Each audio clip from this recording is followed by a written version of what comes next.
चंपक अपने जानवरों को खाना खिला रहा था। दूसरी तरफ बाबू खेल रहा था। फिर चिंकी बीच में आई और बोली, कब तक खेलते रहोगे? ये लो चारा, तुम्हारे पापा को दे दो। जानवरों को खाना भी तो खिलाना है। फिर बाबू दौड़कर चिंकी के पास जाता है और चारा ले लेता है। जैसे ही वो चंपक को चारा देने आता है, वो बीच में ही गिर जाता है। ये देखकर चिंकी चिल्ला पड़ती है, तुम तो किसी काम के नहीं हो। एक छोटा सा काम नहीं होता है तुमसे, गिरते पड़ते जा रहे हो। तुम्हारा तो ध्यान ही नहीं रहता कि तुम क्या कर रहे हो। सारा दिन खेलते रहोगे तो दिमाग में खेल ही ना चलेगा। फिर बाबू उठता है और कहता है, अरे मेरे टांगों में चोट लग गया, इसलिए मैं गिर गया। तो फिर चिंकी कहती है, हाँ, होश कहाँ रहता है तुम्हें? टांगों में चोट नहीं लगेगा तो और क्या होगा। अब जाओ, अब जाके चारे को अपने पापा को दे दो। उनको जानवरों को भी तो खिलाना है। फिर बाबू चंपक के पास जाता है और चारे को दे देता है। चंपक अपने जानवरों को चारा डाल देता है। चारा डालने के बाद सारे जानवर खाना शुरू कर देते हैं और वहाँ बहुत गंदगी मचा देते हैं। फिर चिंकी कहती है, देखो कितने गंदगी मचा दी है। अब सफाई कौन करेगा? मैं तो नहीं करूँगी। तुम दोनों बाप बेटे मिलकर कर लो। मुझसे नहीं होगा ये गंदे गंदे काम करना। एक तो इतनी बड़ी ज़मीन सफाई करते करते मेरा तो कमर ही नहीं उठता है, लगता है टूट जाएगा। फिर चंपक कहता है, अगर तुम नहीं करोगे तो कौन करेगा? मुझे अभी बाहर जाना है, मैं सफाई नहीं कर सकता। फिर चिंकी गुस्से में कहती है, आप नहीं करोगे तो आपका मतलब क्या है? मैं करूँगी? मैं कुछ नहीं करने वाली। दोनों बाप बेटे मिलकर करते रहो। फिर इतना कहकर चिंकी वहाँ से चली जाती है। तो चंपक कहता है, बेटा तुम थोड़ा मेरा मदद कर देना, मुझे थोड़ा बाहर भी जाना है।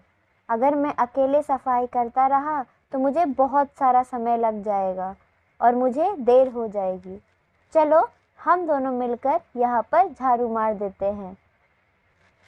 तो बाबू कहता है, हाँ पापा, मैं अभी झाड़ू लेकर आता हूँ। फिर बाबू 2 झाड़ू लेकर आता है और दोनों मिलकर वहाँ पर सफाई चालू कर देते हैं। फिर चंपक बाहर चला जाता है और बाबू चिंकी के पास आकर कहता है, माँ मुझे भूख लगी है, कुछ खाने को दो ना। तो चिंकी कहती है, 24 घंटे तो तुमने भूख ही लगनी है। पेट है या गोदाम? चलो अब बैठो, अभी लेकर आती हूँ। फिर बाबू बैठ जाता है। चिंकी उसके लिए खाना लेकर आती है और बाबू खाना शुरू कर देता है। खाना खाने के बाद बाबू उठता है और वहाँ से जाने लगता है। तो चिंकी कहती है, मैं क्या तुम्हारी नौकर हूँ जो इस प्लेट को यहाँ छोड़कर जा रहे हो? इसको कौन उठाएगा? क्या मैं उठाऊंगी? चलो अब फटाफट इस प्लेट को उठाओ और जाकर धोकर रख देना। तो बाबू प्लेट को उठा लेता है और धोने चला जाता है। वह प्लेट को धोकर लाकर चिंकी को दे देता है। तो चिंकी कहती है, ये क्या, तुम्हारे बर्तन तो कितने गंदे हैं, मांजे नहीं क्या अच्छे से? तुम्हें तो इसे धोना भी नहीं आता है। इतना बोलकर चिंकी वहाँ से चली जाती है और अपने काम में लग जाती है। फिर बाबू खेलने में लग जाता है। काम करते करते चिंकी कहती है, बाबू ज़रा इधर आना। फिर बाबू चिंकी के पास जाता है और कहता है, क्या हुआ माँ, आपने मुझे आवाज़ लगाई? तो चिंकी कहती है, ज़रा एक गिलास पानी देना। मैं तो बहुत थक गई हूँ। मेरे अंदर इतना हिम्मत नहीं बचा कि मैं उठकर पानी ले सकूं। कमर ही टूट गया है मेरा तो। तुम जाकर एक गिलास पानी ला दो ना।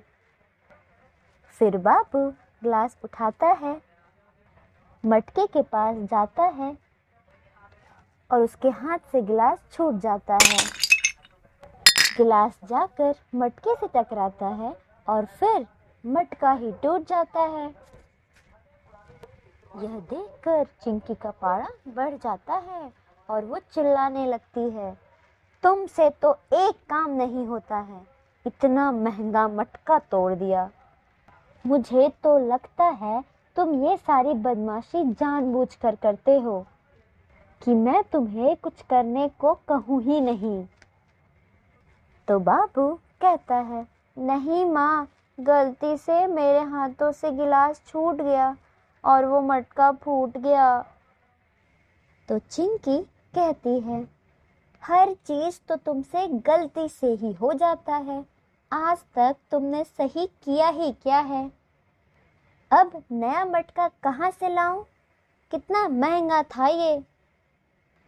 इतने में ढोलू छोटू पहुंच जाते हैं।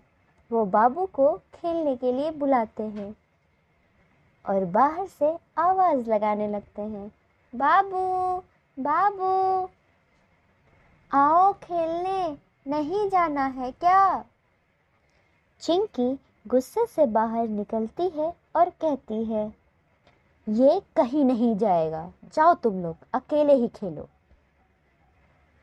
फिर ढोलू छोटू कहता है, लेकिन क्यों, आखिर हुआ क्या है? तो चिंकी कहती है, तुम दोनों को समझ नहीं आया क्या? मैंने क्या कहा तुम दोनों से? जाओ मतलब जाओ। इतने में बाबू पीछे से आवाज़ लगाता है और कहता है, मैं भी खेलने जाऊंगा। माँ मुझे खेलने जाने दो ना।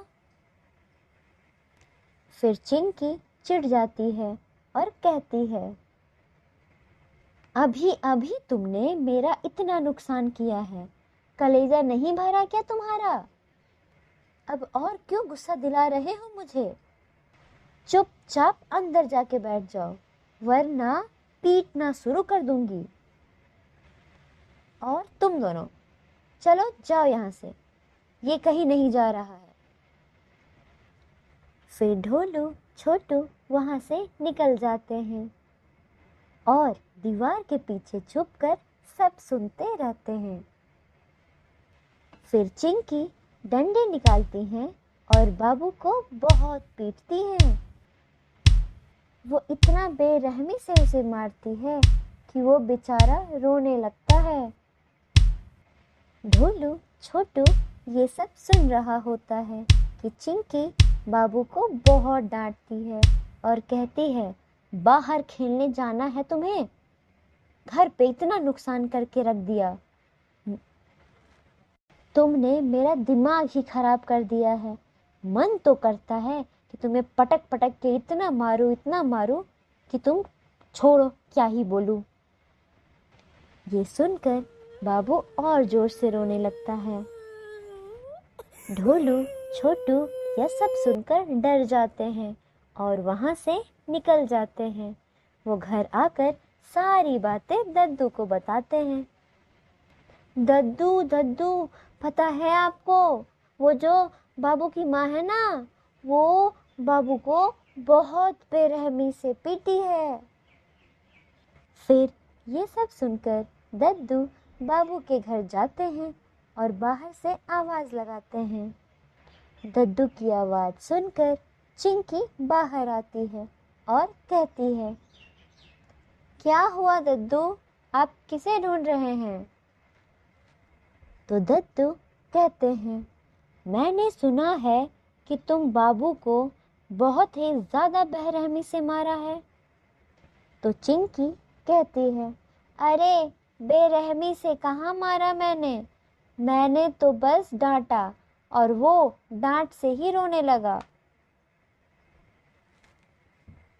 तो दद्दू बोल पड़े, ढोलू छोटू ने मुझे कुछ और ही बताया है। तो चिंकी झूठ बोल देती है और कहती है, अरे नहीं नहीं, ऐसा कुछ नहीं है, मैंने बस उसे डांटा ही है। फिर दद्दू कहते हैं, ठीक है, ज़रा मुझे बाबू से मिलवा देना। तो चिंकी कहती हैं, लेकिन आप बाबू से क्यों मिलना चाहते हैं? तो दद्दू कहते हैं, ऐसे ही, तुम्हें कोई आपत्ति है क्या? फिर दद्दू बाबू से मिलता है। उसकी आंखें लाल होती है और वो जोर से रो रहा होता है। उसका बदन तप रहा होता है और उसके बदन पर डंडों के निशान होते हैं। यह सब देखकर दद्दू और वो बोल पड़ते हैं, तुमने तो इसे बहुत बेरहमी से पीटा है। इसका बदन देखो, डंडे के निशान हो गए हैं, और तुम मुझे झूठ बोलती कि तुमने सिर्फ इसे डांटा है। अरे, तुम इतनी बेरहम कैसे हो सकती हो? तुम माँ ही नहीं हो सकती। कोई माँ इतनी जल्लाद कैसे हो सकती हैं? माँ के अंदर तो बच्चों को लेकर ममता होती है और वो बच्चों को तकलीफ में नहीं देख सकते हैं, पर तुम्हारे अंदर तो बिल्कुल नहीं है। तुम तो बच्चों को इतनी बेरहमी से मारती हो कि वो मर ही जाए। तो चिंकी कहती है, अरे नहीं नहीं, आप मुझे गलत समझ रहे हैं। आज इसने मटका फोड़ दिया। हमारा आज बहुत नुकसान हो गया है, इसी वजह से मुझे बहुत गुस्सा आया, तब मैंने पीटा है इसे। तो दद्दू कहते हैं, जितना भी गुस्सा आ जाए, बच्चों को इस तरह पीटना गलत है। क्या मेरे ढोलू छोटू गलती नहीं करते? पर मैं उन दोनों को इस तरह बेरहमी से कभी नहीं पीटता। वो तो तुम्हारे बच्चे से भी ज़्यादा गलती करते हैं, तो क्या करूं मैं उसे जान से मार दूं? बच्चे बदमाशी नहीं करेंगे तो और कौन करेंगे? तुम्हें उन्हें मारना बिल्कुल नहीं चाहिए। और ये मेरी सीख नहीं है, चेतावनी दे रहा हूँ तुम्हें। तो चिंकी कहती है, चेतावनी? कि कैसी चेतावनी? तो दद्दू कहते हैं, बच्चों को इस तरह मारना अपराध है।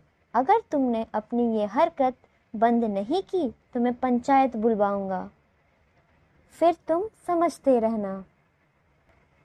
अगर ये तुम्हारी अपनी औलाद होती तो क्या तुम उसके साथ ऐसा ही सलूक करते? तुम उसे भी इस तरह मारते? तुम उससे भी ऐसे ही नफरत करते? तुम उसे ऐसे इसलिए मारती हो क्योंकि वो तुम्हारा अपना बच्चा नहीं है। तो चिंकी कहती है, नहीं नहीं दद्दू, ऐसा नहीं है, मैं तो इसे अपने बच्चे की तरह ही प्यार करती हूँ। तो दद्दू कहते हैं, हाँ हाँ, वो तो दिख ही रहा है। तुम्हारा बच्चा कम से कम तुम्हारी बात तो मानता है, काम तो करता है।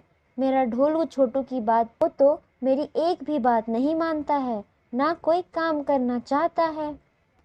ये सब अभी बच्चे हैं, इनके अंदर इतनी समझ नहीं है, और तुम उसे इतनी बुरी तरीके से पीटोगी तो कैसे चलेगा?